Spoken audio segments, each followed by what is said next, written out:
Inyo ang Panginoon sa bahagi ng patuloy nating panalangin, sa pagkakataon na ito, ang Panginoon ay nag-aanyaya sa atin, na makita na siya ay may kapangyarihang magparami, ng tinapay at isda, yung makakain. Sila'y kumain at nabusog. Yun yung makita natin sa mga pagbasa. Kahit na mula sa unang pagbasa na nakita natin kay Propeta Eliseo, na may nagdala ng tinapay na sibada. Bahagi ho. Mula sa kanyang unang ani. Kasi yung unang ani ay ibinibigay para sa Diyos. Yun ang pamamaraan ng lumang tipan. Sa Ebanghelyo naman, ay nakita natin na nagparami rin si Jesus ng tinapay at isda. Kasi marami ang sumunod sa Kanya. At tulad na ipinamanhik, malapit na ang pista ng mga Hudyo. Ano yung pista nila? Yung tinatawag nating ang Passover meal. Yung pagsasariwa ng kanilang pagliligtas mula sa Egypt. Yun ang kanilang pinagpipiesta. So, alam natin na nung panahon na yon, ang mga Israelita kahit saan sila galing na lugar, sa buong Israel, nagpupunta sila sa Jerusalem para doon magdiwang ng pista, kung tawagin natin ay yung pagsasariwa ng kanilang pagliligtas mula sa Ehipsyo. So, bahagi ho na kung saan ay kaya maraming tao nung panahon na yon, at yung ilan ay bago yung pagdiriwang ng pyesa na yan ay pumunta kay Jesus para makinig sa Kanya. At sabi nga, napakarami. Hindi kayang pakainin kahit na bumili sila ng 200 dinaryong tinapay. Kulang para sa tao. Pero pinarami ni Jesus yung ilang pirasong tinapay at isda, na kanyang pinagati-hati. Na nakita po natin sa banal na kasulatan na ipinamanik ko sa atin ngayon sa araw na ito. Ang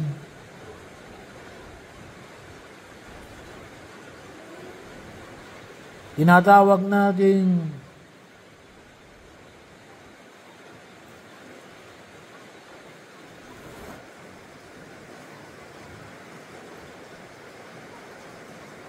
limang tinapay at 2 isda. So, nilagay po rito 2 isda at 5 tinapay na nagpakain sa tinatawag natin 5,000. 5,000. Aywan ko lang kung kayo ay nakapagpakain na ng ganito karami, sa mga handaan natin, ay aywan ko lang kung meron na siya nakapagpakain ng 5,000 lalaki. Hindi pa kasama dito yung mga babae, mga bata, kasi hindi binibilang. Pero ibig sabihin, 5,000, ay kahit na siguro sa piyesta, kapag kayo nagpipiyesta, wala naman sigurong nakapagpapakain ng 5,000 katao. Ewan ko lang sa ibang mga politiko, kapag sila ay nagdiriwang. Pero napakarami noon. Naalala ko tuloy noong kami ordinahan, well, sabi nga natin, ay sabay-sabay kami inordinahan, pero wala namang ganong karaming tao, 5,000. Marami yung umaten ng ordinasyon, hindi naman lahat ng kumain. So walang ganong karaming katao na 5,000. So, pero yun, ang pinakain ni Jesus mula sa 5 tinapay at 2 isda. So ano yung nakita po natin dito? Una ay mayroong nagandog. Kay Eliseo, may nagandog. Kasi kanyang unang ani, inihandog niya. Dito ay bata ang nagandog ng 5 tinapay at 2 isda. So napakaalaga po na makita natin, lalong-lalo sa pagkain. Huwag natin kalimutan palagi na na magandog sa Diyos, magpasalamat, magdasal tayo sa ating mga pagkain. Tingin natin yung pagbabasbas ng Diyos. Kaya po, every time na tayo kakain, tayo magdasal.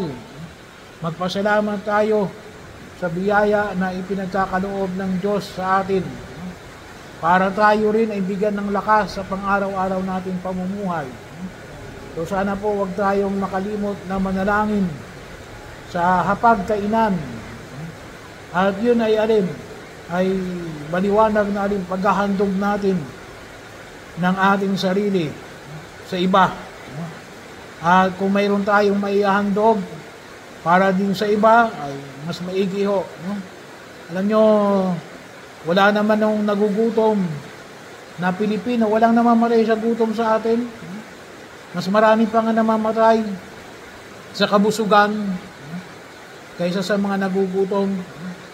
Kaya huwag tayong makalimot na magpasalamat sa biyaya na ipinagkakaloob ng Poong May Kapal. So, pangalawa ay ipinahayag po ng Poong May Kapal na na itong pagkain na ito ay nakita natin yung himala ng Diyos, yung pagpaparami ng tinapay at ng isda. So kaya ng Diyos ng gumawa ng maraming himala. Pero lalong-lalo na huwag natin kalimutan yung dakilang himala na nasa gitna natin. Ano yon?